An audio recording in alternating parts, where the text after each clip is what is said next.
కీలక ప్రాజెక్టులకు నిధులు ఎట్లా ఇంకో 2 ఫుట్బాల్ గ్రౌండ్లు కట్టించుకొని మెస్సీ లాంటి వాళ్ళని పిలిచి ఇంకో 100 కోట్లు ఖర్చు పెడితే నిధులు మిగులుతాయి.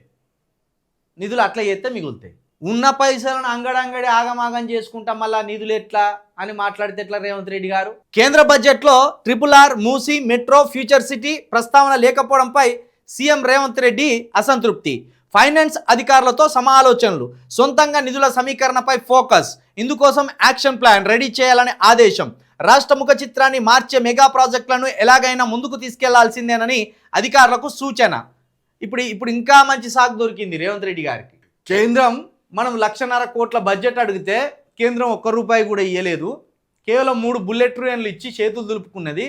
కాబట్టి మన దగ్గర పైసలు వెళ్తలేవు. కాబట్టి ప్రాజెక్టులు కావచ్చు, సంక్షేమ పథకాలు కావచ్చు, అభివృద్ధి కావచ్చు ఆగిపోయింది అని మరొక సాకుని వెతుక్కోవడానికి రేవంత్ రెడ్డి గారికి ఒక మంచి సాకు అయితే దొరికింది.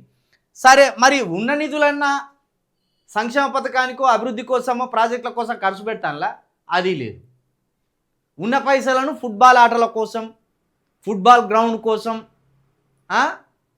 ఇట్లాంటి పిచ్చి కార్యక్రమాల కోసం, వ్యర్థమైన కార్యక్రమాల కోసం ఉన్న ధనాన్ని ఆగం చేసే ప్రయత్నం చేస్తాను. ఇప్పుడు ఇంకేమంటాండి ఈయన? సొంతంగా నిధుల సమీకరణ కోసం ఫోకస్ చేయాలంటాడు. మళ్ళీ ఎక్కడ భూముల మీద పడతావు?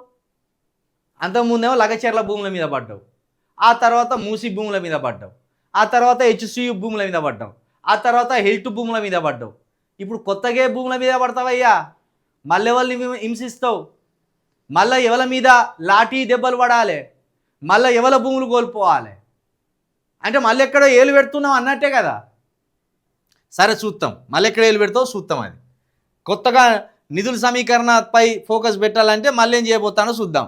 రాష్ట్ర ముఖ చిత్రాన్నే మార్చే మెగా ప్రాజెక్టులు చేపట్టబోతున్నాడట. అధికారంలోకి వచ్చినావు, ఇంకింత అంగడి చేసినావు.